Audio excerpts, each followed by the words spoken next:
Hello everybody, it's Talia here with H3. Happy Healthy Hump Day. I just want to hurry and finish up with our last day, Wednesday in March, about our emotional well-being. So just jump right into it. A few things that I have found as I've been researching and working on it for myself. There are 5 different things that you can do to kind of help yourself emotionally become stronger and to strengthen yourself. The first thing is to express feelings in appropriate ways. I have a daughter who loves to just freak out over everything. She's 4 years old, and if she wants something, she'll start crying like my little 8-month-old baby.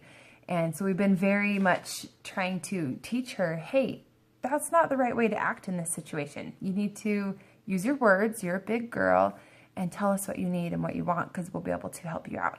And I mean, there's so many different degrees on that, but, you know, express your feelings in appropriate ways. The second thing is to look for balance, to try to make sure you're not focusing on one thing that might not be as important as something else. And using your time wisely. Where you put your balance, where you put your focus is where you spend your time. So think of it that way. The third thing is to develop resilience. When something knocks you down, that's okay, but be resilient. And even if you can't physically jump right back and do things, which ideally that would be great, but that isn't always the case. So mentally be resilient. If something knocked you down, figure out how you can get back up and think of the bright side on things. It's not easy to do. And a couple of videos ago, I had mentioned, you know, always thinking about why things happen for a reason. For me, I still do believe that, but I have been able to see other points of views of why that might not be the case for everybody.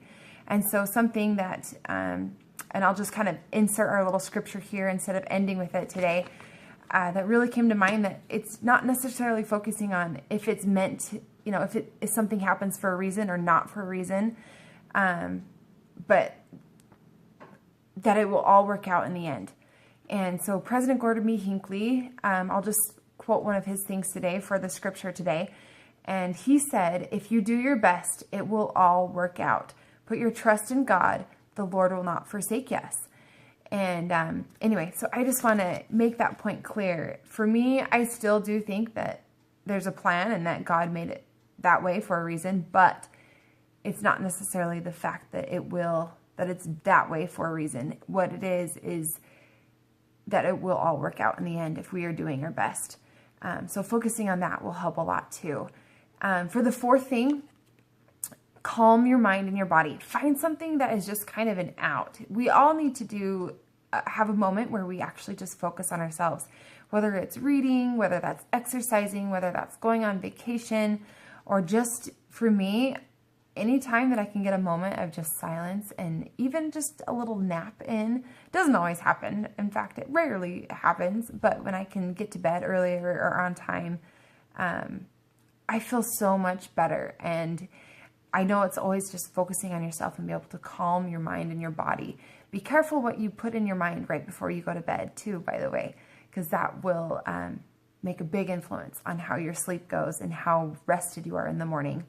The last thing, number 5, is to take good care of yourself. And that's kind of part of number 4, is to calm your mind and your body. But number 5, take good care of yourself. Eat good. Try to eat a little bit better. And you can't be perfect in a day's worth or a week's worth even, but to always be improving.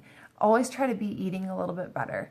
And dessert is not a bad thing. Just limit yourself. And make sure you get your regular exercise in. Even if you're wheelchair bound, let's say, you can still lift some little hand weights. Or if you've got little kids, taking them outside and getting on a walk. You need to get that fresh air. It's great. But just make sure that when you do things, to be mindful of how it makes you feel. And if it makes you feel good, do it again try it again and see if it makes you feel good again. If it doesn't make you feel good, maybe avoid it. It might be something that isn't the best thing for you. But anyway, I just want to leave those things with you on this Happy Healthy Hump Day. Love you guys. Bye.